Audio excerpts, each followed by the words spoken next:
بسم الله الرحمن الرحيم. الحمد لله رب العالمين، والصلاة والسلام على سيد الأنبياء والمرسلين وعلى آله وصحابه أجمعين. الصلاة والسلام عليك يا سيدي يا رسول الله. السلام عليك يا سيدي يا رسول الله.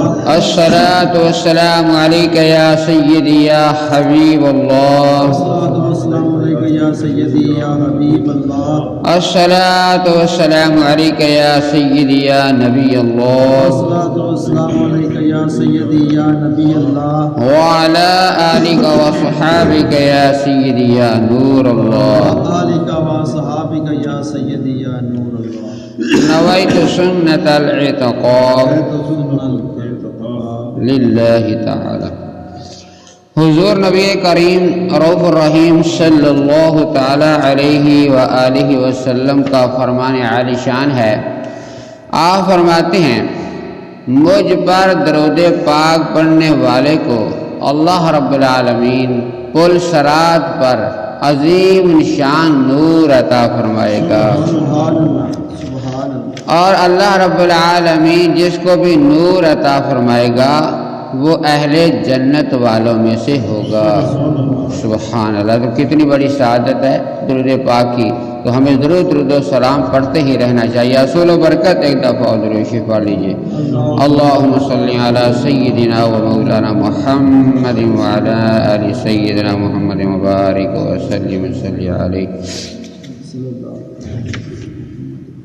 اللہ رب العالمین نے قرآن مجید فرقان حمید میں ارشاد مبارک فرمایا، کنتم خیر امت اخرجت للناس تأمرون بالمعروف وتنہون عن المنکر وتؤمنون باللہ. اس آیت مقدسہ میں اللہ رب العالمین نے یہ ارشاد فرمایا ہے کہ تم بہتر ہو ان سب امتوں میں سے. یعنی اس امت کی شان اللہ کریم نے بیان فرمائی ہے کہ تم بہتر ہو تم بھلائی کا حکم دیتے ہو اور برائی سے لوگوں کو منع کرتے ہو اور اللہ تبارک و تعالیٰ پر ایمان رکھتے ہو.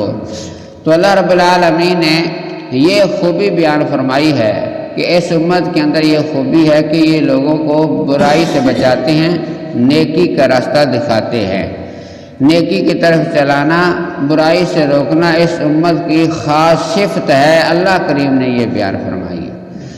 تو یہ بڑے خوش نصیب لوگ ہیں کہ جن کو اللہ رب العالمین یہ سعادت بخشے کہ وہ نیکی خود بھی کریں اور نیکی کی بات کو دوسروں تک پہنچائیں، برائی سے خود بھی بچیں اور دوسرے مسلمان بھائیوں کو بھی، دوسرے لوگوں کو بھی برائی سے بچانے کی کوشش کرتے رہا کریں. تو یہ اللہ رب العالمین کی بارگاہ میں بہترین لوگ ہیں. اللہ کریم نے ان کو بہترین اور ان کی بہترین صفت کا اللہ کریم نے ارشاد فرمایا ہے. تو اس لیے ہمیں یہ کوشش کرنی چاہیے کہ ہم ضرور جتنا ہمارے پاس علم ہے، جتنا ہمارے پاس اللہ کریم نے یہ خزانہ علم عطا فرمایا ہے کہ ہمیں ایک آیات مقدسہ کا پتہ ہے یا حدیث مبارکہ کا پتہ ہے یا کسی مسئلے کا پتہ ہے، اس پر خود بھی عمل کرتے رہیں اور لوگوں کو وہ مسئلہ ضرور بتائیں. وہ اپنے تک محدود نہ رکھے. دین کو پھیلانا یہ سنت انبیاء کرام ہے. اور حضور علیہ السلام کا یہ فرمان بھی ہے کہ بلغوا عنی ولو آیا. اگر تمہارے پاس ایک آیت کا علم ہے تو وہ بھی تم اپنے پاس نہ رکھو بلکہ لوگوں تک پہنچاؤ، دوسروں تک پہنچا دو. تو اس لیے نیکی کو پھیلانا یہ حکم ہے. نیکی پر عمل کرنا اور نیکی کو پھیلانا، اس پر ہمیں اللہ کے رسول نے حکم فرمایا ہے. تو اس لیے یہ انسان کے ذہن میں نہیں ہونا چاہیے کہ صرف یہ مولویوں کا کام ہے، علماء کرام کا کام ہے کہ دین کی بات کو پھیلائیں اور ہم تو بس بری ذمہ ہیں، ہم اپنے کاروبار میں لگے رہیں. یہ ایسا نہیں ہے. ہر ایک انسان جو ہے وہ مبلغ ہے. ہر انسان جو ہے سبھی مبلغ ہیں. سب اپنی جگہ پر جہاں جہاں ان کو اللہ کریم نے رکھا ہے. یہ اللہ تعالیٰ کی قدرت ہے کہ کسی کو اگر اللہ رب العالمین نے کاروبار میں رکھا ہے تو کاروبار میں رکھنا بھی اللہ تعالیٰ کی قدرت ہے، لیکن وہ وہاں اللہ تعالیٰ کا پیغام پہنچائے. کہ اللہ رب العالمین نے جو اس کے ذمہ لگایا ہے کام، اس کام میں بھی اللہ تعالیٰ کی بات کو ہو سکتی ہے۔ تو اس لیے ہمیں چاہیے کہ ہر اچھی بات کا حکم دیں اور بری بات سے منع کریں۔ مطلب یہ ہے کہ جتنا انسان جانتا ہو اتنا ہی اس کو پہنچا دینا چاہیے۔ اور فرماتے ہیں کہ اللہ رب العالمین کی بارگاہ میں یہ اتنے خوش بخت لوگ ہیں کہ اللہ رب العالمین کے پیارے محبوب صلی اللہ علیہ وسلم کا دامن کرم ہمارے ہاتھوں میں ہے۔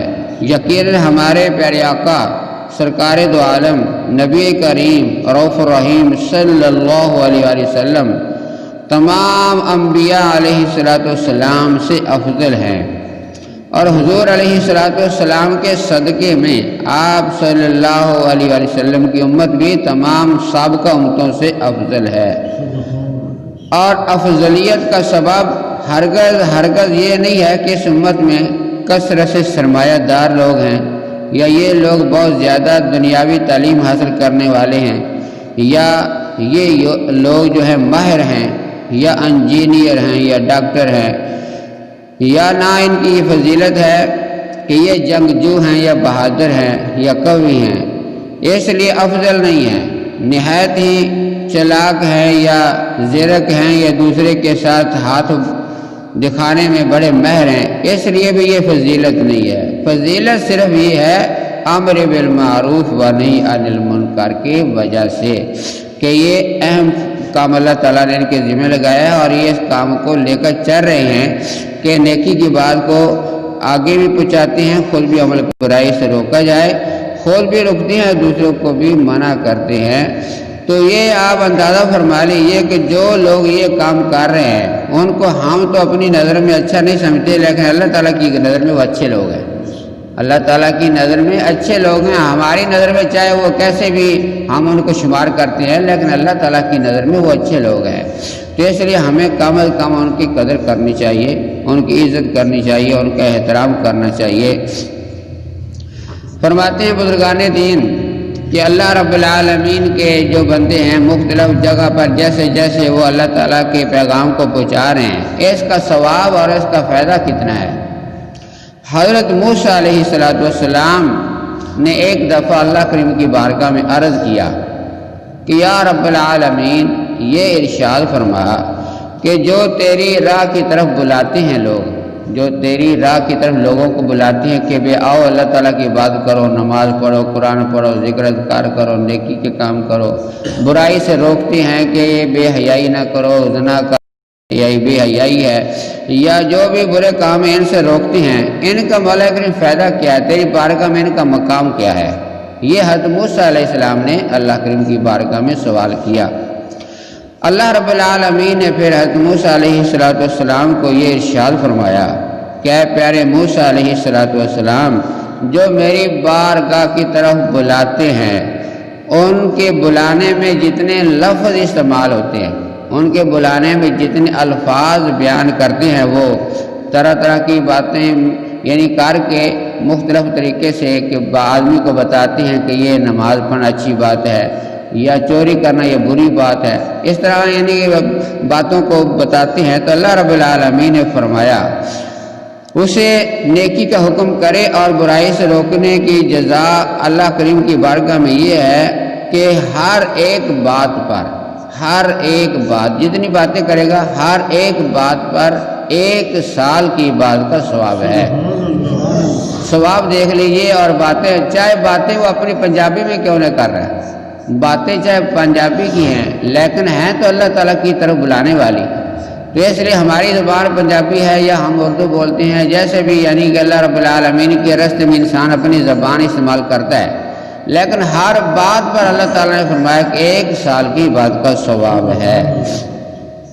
تو اللہ رب العالمین اس کو 1 سال کی بات کا ثواب ایک بات پر عطا فرماتا ہے، اور ساتھ ساتھ اللہ کریم نے فرمایا کہ اس بندے کو جہنم کی سزا دینے میں مجھے حیا آتی ہے کہ یہ بندہ میرے بندوں کو میری راہ کی طرف بلاتا رہا ہے، چلو اس سے کوئی کمی کوتاہی ہو بھی گئی تو اللہ تعالیٰ اس کو سزا دینے میں، جہنم میں ڈالنے میں حیا فرماتا ہے کہ یہ زندگی میں میرے ہی طرف بلاتا رہا ہے تو اللہ کریم اس پر رحم فرما دیتا ہے اور اس کو جنت بھی عطا فرما دیتا ہے۔